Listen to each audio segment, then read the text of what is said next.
نحمده ونصلي على رسوله الكريم اما بعد فاعوذ بالله من الشيطان الرجيم بسم الله الرحمن الرحيم رب اشرح لي صدري ويسر لي امري واحلل عقدة من لساني يفقهوا قولي۔ ہماری آج کی گفتگو کا موضوع ہے قرآن مجید اور ہم۔ یہ دنیا جس میں میں اور آپ رہتے ہیں یہ اللہ نے بنائی ہے۔ کوئی بھی چیز خود سے خود نہیں بنا کرتی۔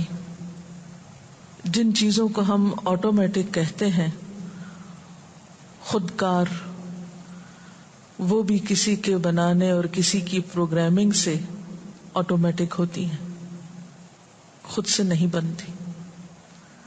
ایک چھوٹی سی سوئی بھی خود نہیں بنتی، بنانے والے کے بنانے سے بنتی۔ تو یہ اتنی بڑی کائنات، وسیع و عریض کائنات، جس کی کوئی انتہا ہماری نظر میں نہیں، یہ بھی خود سے نہیں بنی۔ اس کو اللہ رب العالمین نے بنایا ہے، اور یہ ساری کائنات اسی کی مرضی کے مطابق کام کر رہی ہے۔ اس کائنات میں ہمیں، مجھے اور آپ کو، ہمیں بھی اللہ نے بنایا ہے۔ اگر ساری کائنات اللہ کی مرضی کے مطابق کام کر رہی ہے تو مجھے اور آپ کو بھی اللہ کی مرضی کے مطابق یہ زندگی گزارنی چاہیے۔ کہیں ایسا نہ ہو کہ زمین و آسمان تو اپنا آپ اپنے رب کے حوالے کیے ہوئے ہوں، اس کے فرما بردار ہوں، اس کے اطاعت گزار ہوں، اور ہم عقل و شعور رکھنے والے انسان اس کی نافرمانی میں دن رات گزار رہے ہوں۔ نہیں، انسان کو یہ زیب نہیں دیتا۔ لیکن سوال یہ پیدا ہوتا ہے کہ پھر انسان اگر اپنے رب، اپنے خالق، اپنے مالک کی مرضی کے مطابق زندگی بسر کرنا چاہتا ہے تو اس کو کیا کرنا چاہیے؟ اس کو رب کی مرضی کہاں سے معلوم ہوگی؟ رب کی مرضی دو طریقوں سے معلوم ہوتی ہے، ایک پیغمبروں کے ذریعے اور ایک کتابوں کے ذریعے۔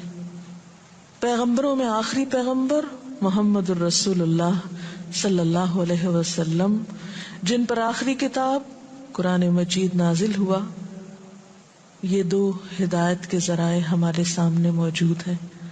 الحمدللہ ہم ان خوش قسمت انسانوں میں سے ہیں جن کے پاس ہدایت کے یہ دو سورسز بہت اوتھینٹک طریقے سے، قابل اعتماد ذریعے سے، پورے کے پورے درست طریقے پر پہنچے ہیں۔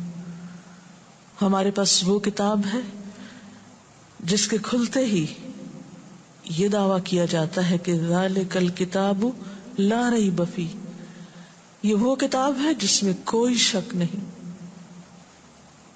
اور دوسری طرف محمد الرسول اللہ صلی اللہ علیہ وسلم، ان کے بارے میں یہی کتاب گواہی دیتی ہے، ما آتاکم الرسول فخذوہ وما نہاکم عنہ فانتہوا، جو تم کو رسول دیتے ہیں وہ لے لو، جس سے روکتے ہیں اس سے رک جاؤ۔ لقد کان لکم فی رسول اللہ اسوۃ حسنہ، تمہارے لیے اللہ کے رسول صلی اللہ علیہ وسلم کی زندگی میں خوبصورت نمونہ ہے، بہترین نمونہ ہے۔ اگر ہم واقعی صراط مستقیم چاہتے ہیں، اللہ کی رضا چاہتے ہیں، اس کی اطاعت کرنا چاہتے ہیں، تو ممکن نہیں کہ پھر ان کے بغیر کر سکے۔ اور خصوصاً قرآن، گر تو خواہی مسلمان زیستن نیست ممکن جز بقرآن زیستن، اگر چاہتے ہو کہ مسلمان بن کے جیو تو ممکن ہی نہیں کہ قرآن کے بغیر مسلمان بننے کا کوئی تصور ہو۔ اس لیے میرے اور آپ کے لیے اس کے سوا کوئی چارہ نہیں کہ ہم اس عظیم کتاب سے، اس عالی شان کتاب سے اپنا مضبوط تعلق قائم کریں۔ بل ہوا قرآن مجید فی لوح محفوظ، یہی کتاب ہمارے لیے دنیا اور آخرت کی کامیابی کی ضمانت دیتی ہے۔ رسول اللہ صلی اللہ علیہ وسلم نے فرمایا، یہ قرآن اللہ کی رسی ہے، حبل اللہ، یہ واضح نور اور شفائے نافع ہے، جو اس کو تھامے رہے اس کے لیے بچاؤ ہے، اور جو اس کی پیروی کرے، اس کو فالو کرے، اس کے لیے نجات ہے۔ اگر کوئی ٹیڑھا ہو تو اسے یہ قرآن سیدھا کر دیتا ہے، اس کے دل کا ٹیڑھا پن درست ہو جاتا ہے۔ اس کتاب کے عجائبات ختم ہونے کو نہیں آتے، اور بار بار پڑھنے سے یہ پرانا نہیں ہوتا۔ یہ قرآن عجبا ہے، یہ نبی اکرم صلی اللہ علیہ وسلم کو ملنے والا معجزہ خالدہ ہے، قیامت تک باقی رہنے والا معجزہ ہے۔ ہمارے لیے لازم ہے کہ ہم اس پر ایمان لائیں۔ وَإِنَّهُ لَتَنزِيلُ رَبِّ الْعَالَمِينَ نَزَلَ بِهِ الرُّوحُ الْأَمِينُ عَلَى قَلْبِكَ لِتَكُونَ مِنَ الْمُنذِرِينَ بِلِسَانٍ عَرَبِيٍّ مُبِينٍ۔ اور یہ قرآن تمام جہانوں کے پروردگار نے اتارا ہے، اس کو امانت دار فرشتہ لے کر آپ کے دل پر اترا ہے، تاکہ آپ لوگوں کو خبردار کرتے رہیں۔ یہ قرآن واضح عربی زبان میں نازل ہوا ہے۔ اس کتاب میں ہمارا ہی ذکر ہے۔ یہ کتاب ہمارے لیے روشنی کا مینار ہے، اس کتاب میں ہمارے لیے شفا ہے۔ یا ایھا الناس قد جاءتکم موعظۃ من ربکم وشفاء لما فی الصدور۔ اے لوگو، تمہارے پاس تمہارے رب کی طرف سے نصیحت آ چکی ہے، اور شفا ان بیماریوں کے لیے جو سینے میں ہے، سارے دکھوں کا علاج، غم کا علاج، ڈپریشن کا علاج، سب بیماریوں کا مداوا، وہدن اور ہدایت، ورحمت للمؤمنین اور ایمان لانے والوں کے لیے باعث رحمت۔ قل بفضل اللہ وبرحمتہ فبذلک فلیفرحوا ھو خیر مما یجمعون۔ کہہ دیجئے کہ اللہ کے فضل اور اس کی رحمت پر چاہیے کہ خوش ہو جائیں، یہ کتاب ہر اس چیز سے بہتر ہے جسے لوگ سمیٹ رہے ہیں، جسے لوگ جمع کر رہے ہیں۔ اس لیے اس کتاب کے ساتھ تعلق دنیا اور آخرت میں انسان کے لیے سکھ ہی سکھ اور امن ہی امن کا باعث ہے۔ تو پہلی چیز یہ کہ اس پر ایمان لایا جائے، دوسری بات یہ کہ پھر اس کے ساتھ ایک مضبوط تعلق قائم کیا جائے، اور وہ کیسے؟ سب سے پہلے تو اس کو پڑھ کے، اس کی تلاوت کے ذریعے۔ جس طرح انسان کے جسم کو غذا چاہیے ہوتی ہے، جس طرح انسان جسمانی طور پر بھوکا ہوتا ہے، اسی طرح انسان کی روح بھی بھوکی پیاسی ہوتی ہے، اور اس کی بھوک کھانے پینے سے نہیں اترتی، اس کی بھوک، اس کی طلب قرآن سے پوری ہوتی ہے۔ قرآن روح کی غذا ہے، اور جب انسان اس کی تلاوت کرتا ہے تو روح سیراب ہوتی ہے۔ آپ صلی اللہ علیہ وسلم نے حضرت ابو ذر سے کہا تھا کہ اے ابو ذر، قرآن پڑھو اور اللہ کو یاد کرتے رہو، کیونکہ اس سے تم آسمان میں یاد کیے جاؤ گے اور زمین میں وہ تمہارے لیے روشنی ہوگی۔ گویا اس کا پڑھنا روشنی کا باعث ہے، رہنمائی کا باعث ہے۔ پڑھنے کے لیے ضروری ہے، اور اس سے صحیح فائدہ اٹھانے کے لیے کہ اس کے پڑھنے کا حق ادا کیا جائے۔ الذین آتیناہم الکتاب یتلونہ حق تلاوتہ اولئک یؤمنون بہ۔ وہ لوگ جن کو ہم نے کتاب دی وہ اس کو اس طرح پڑھتے ہیں جیسے پڑھنے کا حق ہے، یہی لوگ اس پر ایمان لاتے ہیں۔ اولئک یؤمنون بہ، ایمان کا تقاضا یہ ہے کہ اس کتاب کے پڑھنے یا اس کی تلاوت کا حق ادا کیا جائے، اور حق ادا کرنے میں یہ بات آتی ہے کہ ہم جیسے اتری ہے ویسے ہی پڑھیں، درست ادائیگی کے ساتھ۔ اور صرف درست ادائیگی ہی نہیں بلکہ اس کتاب کی قرات میں حسن پیدا کرتے ہوئے رسول اللہ صلی اللہ علیہ وسلم نے فرمایا لیس منا من لم یتغن بالقرآن، وہ ہم میں سے نہیں جو قرآن کو خوش آوازی سے نہ پڑھے، یعنی اہتمام کے ساتھ اپنی آواز کو خوبصورت بناتے ہوئے اس کی تلاوت کرنی چاہیے۔ آپ صلی اللہ علیہ وسلم نے یہ بھی فرمایا زینوا القرآن باصواتکم، قرآن کو اپنی آوازوں سے مزین کرو، یعنی اسے خوبصورت انداز میں پڑھو۔ ایک اور جگہ پر ہے آپ نے فرمایا قرآن کو اپنی اچھی آوازوں کے ذریعے حسین بناؤ، کیونکہ اچھی آواز قرآن کے حسن میں اضافہ کرتی ہے۔ یعنی قرآن تو ویسے ہی حسین ہے، لیکن خوبصورت آواز سے اس کو پڑھنا اسے اور حسن بخشتا ہے، اور زیادہ مؤثر ہو جاتی ہے تلاوت اور قرات، اور پھر دل کی حالت بھی اسی اعتبار سے بدلتی ہے۔ حضرت طاؤس سے مرسلن روایت ہے، کہتے ہیں کہ آپ سے پوچھا گیا کہ کوئی شخص قرآن کو اچھی آواز سے اور اچھے طریقے سے پڑھنے والا ہے؟ آپ نے فرمایا وہ شخص کہ جب تم اسے پڑھتے ہوئے سنو تو تمہیں ایسا معلوم ہو کہ وہ اللہ سے ڈر رہا ہے۔ اچھی طرح پڑھنے میں کیا چیز آتی ہے؟ اچھا پڑھنے والا کون ہے؟ کیا صرف خوبصورت آواز سے پڑھنے والا؟ نہیں، اس کی پہچان یہ بتائی گئی کہ جب وہ پڑھ رہا ہو تو تمہیں محسوس ہو کہ وہ اللہ سے ڈر رہا ہے، کیونکہ محض گائکی کے انداز میں پڑھنا ہی کافی نہیں، بلکہ اس کو دل لگا کر پڑھنا اور اپنی روح کو اس میں شامل کر کے پڑھنا وہ اسے خوبصورتی دیتا ہے۔ اور جس طرح کوئی شخص دنیا میں اہتمام کے ساتھ اس کو پڑھتا ہے، قیامت کے دن ویسا ہی معاملہ اس کے ساتھ کیا جائے گا۔ حدیث پاک میں آتا ہے نبی صلی اللہ علیہ وسلم نے فرمایا جو شخص دنیا میں قرآن سے شغف رکھتا تھا، قیامت کے دن اس سے کہا جائے گا قرآن پڑھتا جا اور بلندی کی طرف چڑھتا جا، اسی رفتار سے ٹھہر ٹھہر کے پڑھ جس طرح تو دنیا میں ٹھہر ٹھہر کے پڑھتا تھا، تیری منزل وہ آخری آیت ہوگی جہاں تک تو پڑھتا جائے گا، یعنی اتنے ہی درجے تیرے بلند ہوتے چلے جائیں گے۔ آپ صلی اللہ علیہ وسلم نے یہ بھی فرمایا قرآن کا ماہر قرآن کے لکھنے والے معزز اور پاکیزہ فرشتوں کے ساتھ ہوگا، یعنی VIP میں شمار ہوگا، خاص اہتمام سے رکھا جائے گا۔ اور جو شخص قرآن مجید کو اٹک اٹک کے پڑھتا ہے اور مشکل سے پڑھتا ہے اس کے لیے دگنا اجر ہے، یعنی محروم کوئی بھی نہیں۔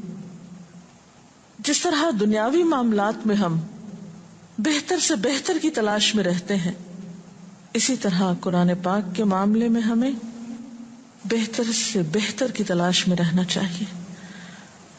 قرآن پڑھنے کے انداز میں مسلسل خوبصورتی اور مسلسل عمدگی پیدا کرتے رہنا چاہیے۔ قرآن پاک کا گھروں میں پڑھنا گھروں کے بابرکت ہونے کی علامت ہے، یا گھر میں برکت کا ذریعہ ہے۔ آپ صلی اللہ علیہ وسلم نے فرمایا اپنے گھروں کو قبرستان نہ بناؤ، شیطان اس گھر سے بھاگ جاتا ہے جس میں سورہ بقرہ پڑھی جاتی ہے۔ قرآن پاک کی محض دیکھ کر ہی تلاوت نہیں کرنی چاہیے، بلکہ اس کا کچھ نہ کچھ حصہ زبانی بھی یاد کرنا چاہیے۔ حدیث میں آتا ہے رسول اللہ صلی اللہ علیہ وسلم نے فرمایا جس شخص کے سینے میں قرآن نہیں ہے اس کی مثال اجڑے ہوئے گھر کی سی ہے، ویران گھر کی سی ہے۔ یعنی کتاب میں تو لکھا ہوا الفاظ تو موجود ہیں کاغذ پر، لیکن کچھ آپ کے دل میں بھی لکھا ہونا چاہیے، جتنی بھی حیثیت اور استطاعت ہو۔ رسول اللہ صلی اللہ علیہ وسلم نے یہ بھی فرمایا کہ اگر کوئی شخص قرآن مجید کی تلاوت میں مشغول ہو کر ذکر نہ کر سکے، دعا نہ مانگ سکے، تو اللہ سبحانہ و تعالی اس کو ان لوگوں سے بھی بڑھ کر عطا کرتے ہیں جو اپنے لیے مانگ کر لیتے ہیں، یعنی اللہ تعالیٰ سے دعا مانگتے ہیں۔ اور اللہ تعالیٰ کے اس کلام کی فضیلت باقی تمام کلاموں پر ایسی ہے جیسی خود اللہ تعالیٰ کی فضیلت باقی ساری مخلوق کے مقابلے میں، یعنی اس کتاب جیسی کوئی چیز ہی نہیں، کوئی کلام ہی نہیں۔ یاد رکھیے کہ قرآن پاک صرف تلاوت، صرف برکت اور صرف ثواب کمانے کے لیے نہیں آیا. یہ تو انسان کی ذات سے لے کر پوری دنیا کے لیے باعث رحمت ہے. یہ ہماری ہدایت کے لیے آیا ہے. اس لیے ضروری ہے کہ ہم اس کو سمجھ کر پڑھیں، اس میں غور و فکر کریں. قرآن پاک میں آتا ہے کتاب انزلناہ الیک مبارک لیدبروا آیاتہ. یہ ایک کتاب ہے جسے ہم نے اتارا ہے آپ کی طرف تاکہ لوگ اس کی آیات میں تدبر کریں، غور و فکر کریں. وَلِيَتَذَكَّرَ أُولُو الْأَلْبَابِ، اور تاکہ عقل والے اس سے نصیحت حاصل کریں. اور اللہ تعالیٰ خود پوچھتے ہیں افلا یتدبرون القرآن ام علی قلوب اقفالها، کیا یہ لوگ قرآن پر غور و فکر نہیں کریں گے؟ کیا ان کے دلوں پہ تالے پڑ چکے؟ ان کے دلوں میں قرآن کے جانے کا کوئی راستہ نہیں. یہ دنیا بھر کی باتیں سوچتے ہیں، قرآن کے بارے میں غور و فکر نہیں کریں گے، قرآن کو اپنے دلوں میں جگہ نہیں دیں گے، اس کو اپنی زندگی کا حصہ نہیں بنائیں گے. اور یاد رکھیے کہ یہ کچھ مشکل کام بھی نہیں. اللہ تعالیٰ بارہا فرماتے ہیں وَلَقَدْ يَسَّرْنَا الْقُرْآنَ لِلذِّكْرِ، ہم نے نصیحت کے لیے قرآن کو بہت آسان کر دیا ہے. فَهَلْ مِن مُدَّكِرٍ، ہے کوئی جو اس سے نصیحت حاصل کرے؟ ہے کوئی سبق لینے والا؟ اور بات یہ ہے کہ اگرچہ یہ عربی زبان میں اور وہ زبان ہماری نہیں، لیکن اردو اور عربی میں کچھ بڑا فاصلہ بھی نہیں. تقریباً 70% الفاظ اردو کے ایسے ہیں جو عربی میں بھی موجود ہیں. آپ ان سے مانوس ہیں. اس لیے غور و فکر کچھ مشکل کام نہیں. اگر اس کے لیے انسان روزانہ اپنی زندگی میں سے کچھ وقت نکالے تو بہت جلد اس کے معنی جان سکتا ہے. اور پھر یاد رکھیے کہ یہ کتاب صرف پڑھنے کے لیے نہیں، صرف طبع آزمائی کے لیے نہیں، بحث مباحثے کے لیے نہیں. یہ تو ہدایت کی کتاب ہے. یہ تو اس لیے ہے کہ اس کو پڑھ کر اس پر عمل کیا جائے. آپ صلی اللہ علیہ وسلم نے فرمایا وہ شخص قرآن پر ایمان نہیں لایا جس نے اس کی حرام کی ہوئی چیزوں کو حلال کر لیا. یعنی جس کا اس کتاب پر عمل نہیں، گویا اس کا ایمان بھی ادھورا ہے.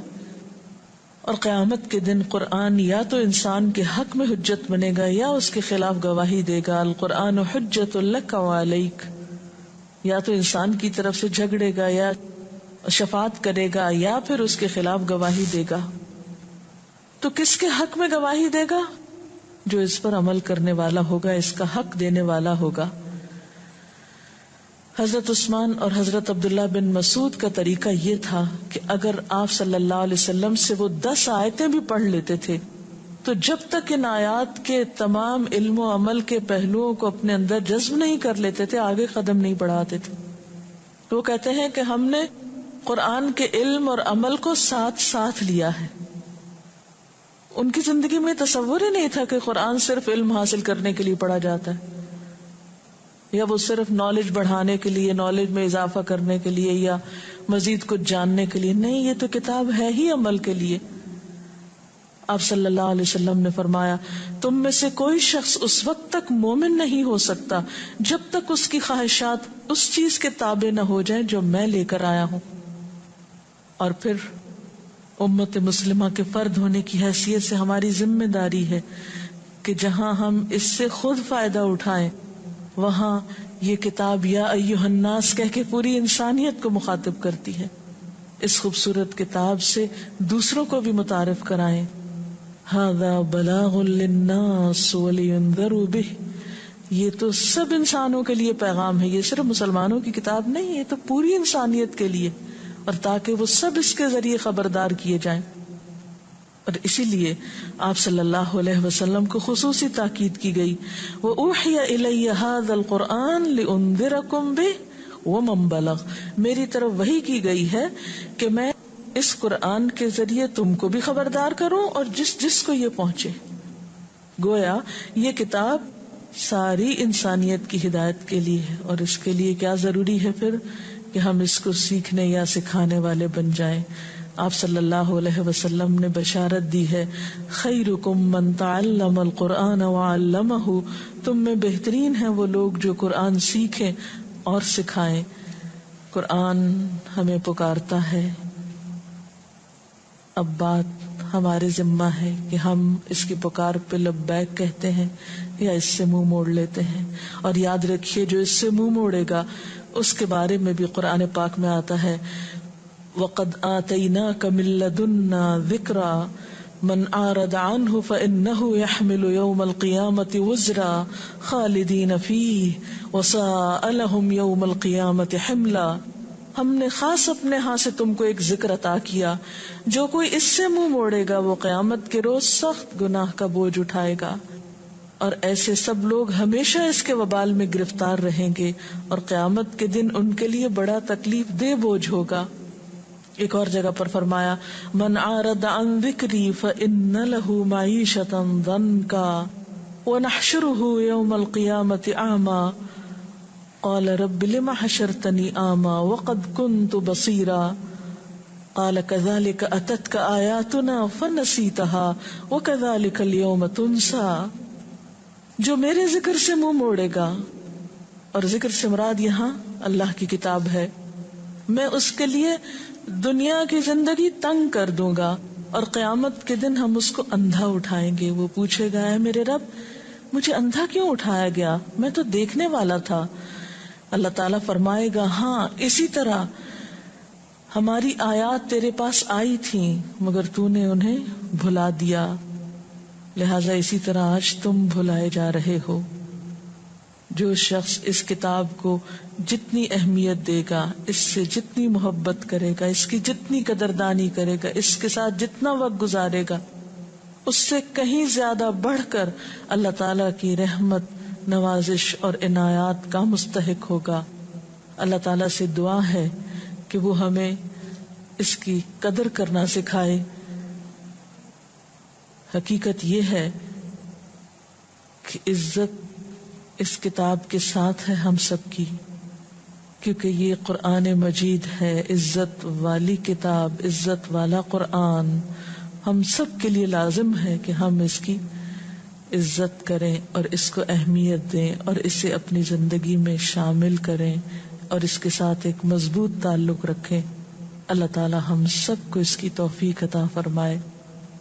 اس سلسلے میں اگر کوئی سوال ہے آپ کے ذہن میں تو آپ کر سکتے ہیں. کیا قرآن سننے کا بھی اتنا ہی ثواب ہے جتنا قرآن پڑھنے کا ہے؟ جی ہاں، قرآن پاک سننا بھی بہت اعلیٰ درجے کی نیکی ہے، کیونکہ قرآن پاک میں قرآن پاک کو سننے کے بارے میں بہت تاکید ملتی ہے. اور قیامت کے دن دوزخ میں جانے والے لوگ حسرت سے کہیں گے لو کننا نسمع او نعقل ما کننا فی اصحاب السعیر، کاش ہم سنتے یا سمجھتے تو آج ہم دوزخ میں جانے والوں میں نہ ہوتے. تو سننا بھی بہت ضروری ہے اور بہت باعث اجر ہے. وآخر دعوانا ان الحمد للہ رب العالمین. سبحانک اللہم وبحمدک نشہد ان لا الہ الا انت نستغفرک ونتوب الیک. والسلام علیکم ورحمۃ اللہ وبرکاتہ.